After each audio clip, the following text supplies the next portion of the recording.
Hey there, this is Christina Johnson. I'm a certified transformational nutrition coach, and tonight I just wanted to share with you my favorite way to prepare vegetables that not only tastes really good, but really honestly will take you like 2 or 3 minutes to put together. So it's super fast, and I'm serious when I tell you that they taste really good because I have people who are picky eaters or who don't usually eat vegetables that tell me all the time that they like how these vegetables are prepared.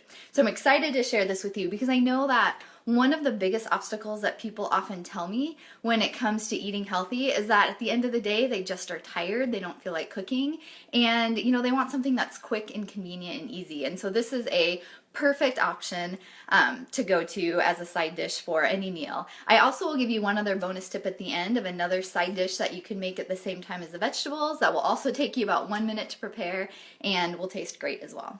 So let's get started. So what I have, I'm using these green beans. I got this at Trader Joe's.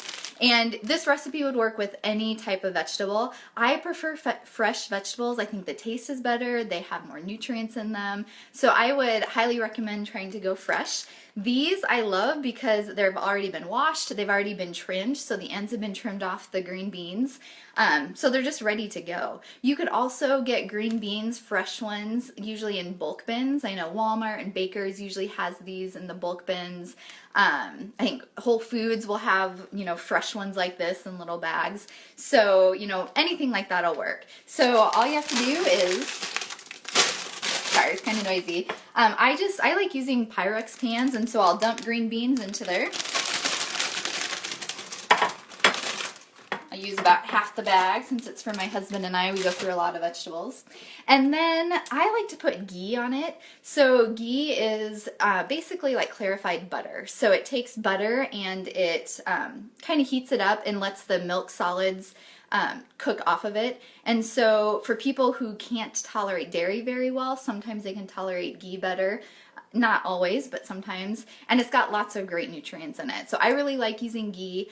Good butter, like butter from grass-fed cows, is also a really good option to put on vegetables. I like the Kerrygold brand. So either way, let me grab a spoon. Okay, so I just, I don't measure it out or anything. I'll just put a couple dollops of this on here. And honestly, fat is so good for us. It has so many nutrients that we need. It helps us stay full. And so I'm usually not afraid to use a decent amount of that.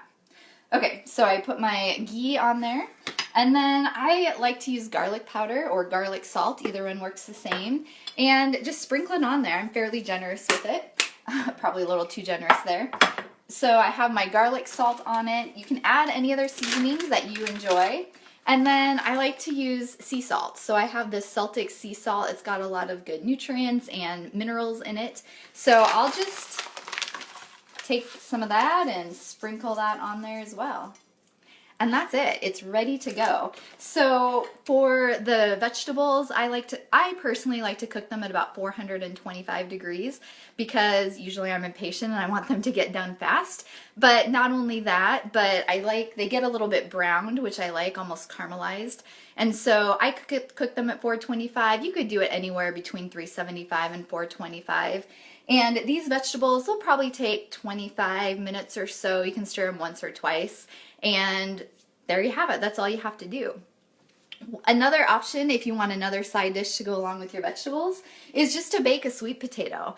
I used to roast sweet potatoes, so I'd chop them up and I'd put some coconut oil and cinnamon on them, which I loved, but it takes a little while to chop the sweet potato. So I've just been baking this like I would bake a regular potato. Just stick it with a fork, put it in the oven.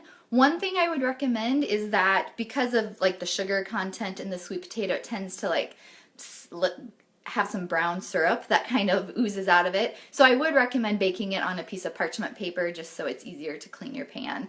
This will take, the baked potato or sweet potato usually takes about an hour or so you might want to stick that in first, and then about half an hour later stick in the green beans. But I can tell you that this is probably the meal that I make several times a week because it's so easy. I mean, literally this can be in the oven in 5 minutes and then I just have to, wait for it to be finished.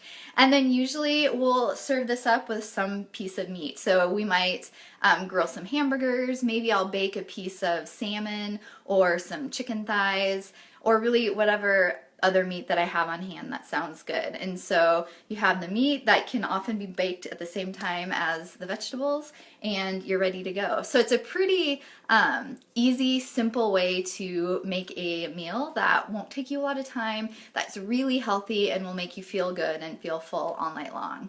So I would love to hear if you try making vegetables this way, or if you just try any of these ideas out. So feel free to just type in the comments what you think. If this is a recipe that you think that you would try, if you've tried roasting vegetables like this before, I would love to hear about that. And you know, if you are interested in learning more about how to eat real foods like this, whether it's because you want to lose weight, because you want to have more energy, because you just want to feel good about the food you're feeding your family, then I would invite you to reach out to me. I'd be happy to talk with you, and you know, even schedule a time where we can talk and just kind of figure out what I can do to help you, or what recommendations I can give you on how to transition to eating more real foods, because it truly does make a huge difference in your health. So I hope that you try out this way of making vegetables. If you have any questions or comments, feel free to post them below, and I will see you later.